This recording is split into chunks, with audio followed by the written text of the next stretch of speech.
Introduction to Hebrews. Truth number 59. Hebrews was written to prepare us for a post-temple era.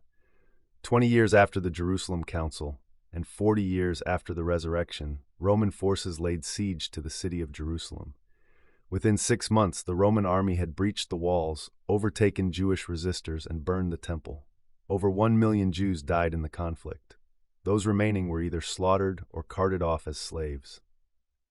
An estimated tens of millions of dollars in gold and silver was removed and pilfered from the temple.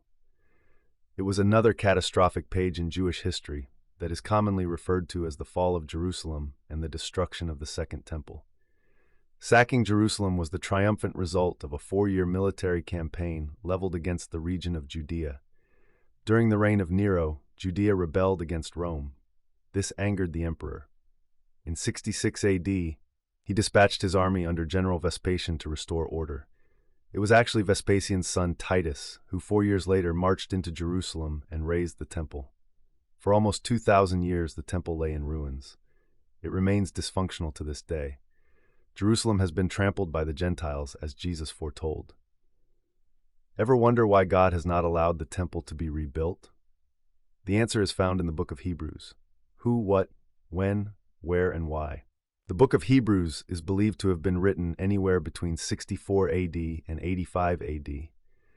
Jerusalem fell in 70 AD, which means that Hebrews was written around the time of the destruction of the temple. This is a critical piece of information when considering the book of Hebrews. Whether it was before or after the fall, the future of the city and the Holy Temple no doubt weighed heavy on the minds of Jews at the time. This small fact will go a long way in analyzing this book. Another observation to consider is that the writer of Hebrews does not identify himself. The author remains anonymous. This makes determining when and why the book was written a bit more challenging. Traditionally, scholars have attributed the letter to Paul, Barnabas, Apollos, Luke, Priscilla, Clement of Rome, or to some unknown author. No doubt whoever penned Hebrews was a devoted follower of Christ, and most likely a Jew who possessed a thorough understanding of temple procedures. A comprehensive analysis laying out the arguments for or against a precise author and date is beyond the scope of this book. While important, our main focus remains on why the book was written and how that relates to the Torah. The date and author have a significant bearing on the purpose and destination of the book. However, I do believe it is possible to draw some solid conclusions even without this data. In an attempt to correctly interpret any historical document, it is paramount to understand its purpose. Unfortunately, the missing information opens the door for a wide range of differing opinions among scholars about the purpose of the book of Hebrews. Here are some of those speculations.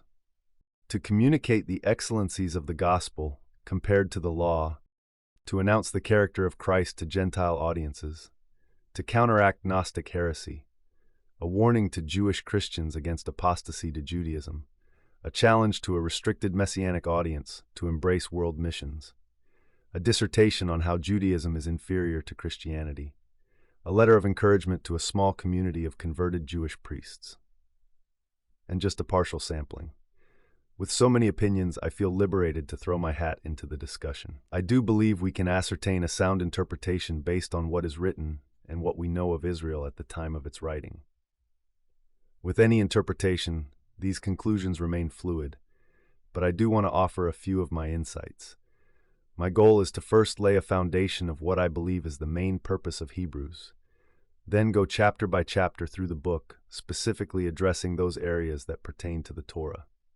In my opinion, the purpose of the book of Hebrews is a revelation of the priesthood of Yeshua and an exhortation that prepares the reader for a post-temple era. Here is my reasoning. 1. A revelation of the priesthood of Yeshua. The author himself identifies the central scope of the letter in chapter 8, writing, "Now this is the main point of the things we are saying. We have such a high priest." The doctrine of the priesthood of Christ is introduced to us in chapter 2 and continues throughout the book. This is a major thrust of the book of Hebrews. I find it intriguing that this is the first and only clear exposition of Yeshua being a priest in the entire apostolic scriptures. Nowhere else is Jesus directly portrayed as a priest, let alone the great high priest. There are hints elsewhere, but this revelation is unique to this particular author. We are indeed indebted to Hebrews for revealing this prodigious truth.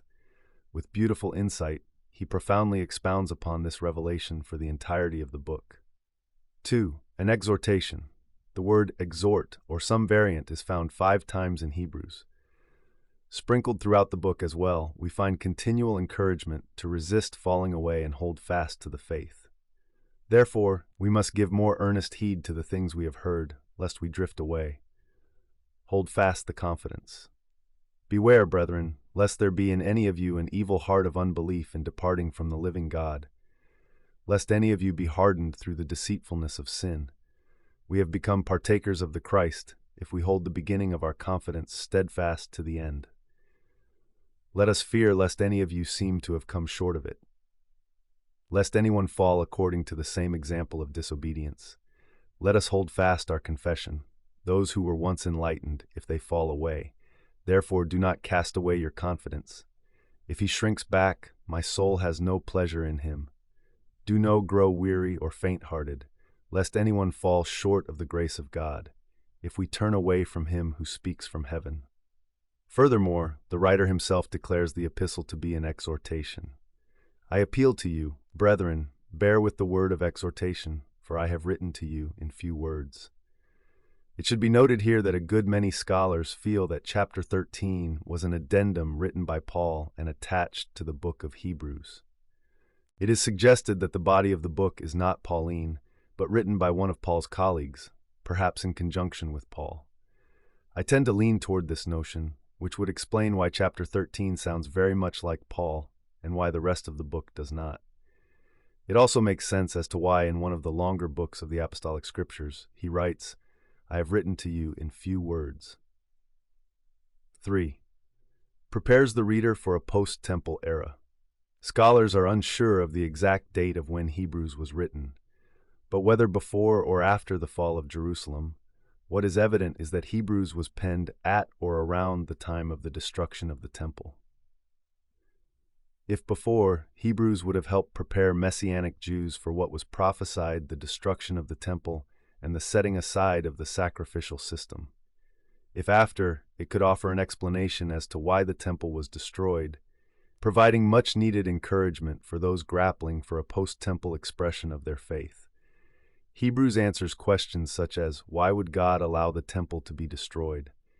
How could a person follow Yeshua and worship the God of Israel without a temple and a priest? No doubt, these hung as huge questions for the apostolic church. Though the answers to these questions may seem basic to us now, at the time, they weren't. This was new territory for followers of Yeshua, and the book of Hebrews helped provide some much-needed exhortation. It is curious that the author references the tabernacle on numerous occasions, but never the temple. This could be because he was writing after the fall of Jerusalem, and the temple was non-operational at the time of its writing. It also could be that he wanted to steer his readers away from temple centricity and towards something more eternal, knowing that the earthly temple was temporal. It could also be because some Jewish groups during that time felt that the temple establishment had become corrupt. Maybe the author was of that opinion, or was just being sensitive to an audience that held that regard. It is said that the temple was never the same after an earthquake tore the veil and rocked Jerusalem during the time of the crucifixion. The death of Yeshua began a 40-year window of prophetic warnings and calls for repentance within the city. In addition to the words of Christ, Jewish historian Josephus outlines a series of signs that pointed to the imminent destruction of the temple. Various supernatural events occurred and accelerated in the years just prior to the destruction of the temple. These unique warnings did not go unnoticed by scribes or by the people. One argument for a pre-destruction date is that Hebrews chapter 8 verse 4 seems to suggest the temple was still operational. It reads, "For if he were on earth, he would not be a priest, since there are priests who offer the gifts according to the law." The author uses the present tense when describing temple activities. When describing past events, however, he consistently uses the past tense. It could be that Hebrews was written sometime just prior to the fall of Jerusalem and sought to brace the reader for the forthcoming destruction of the temple. As far as authorship is concerned, a strong case can be made for Barnabas. Not only was he an apostle and close companion of Paul, he also was an encourager.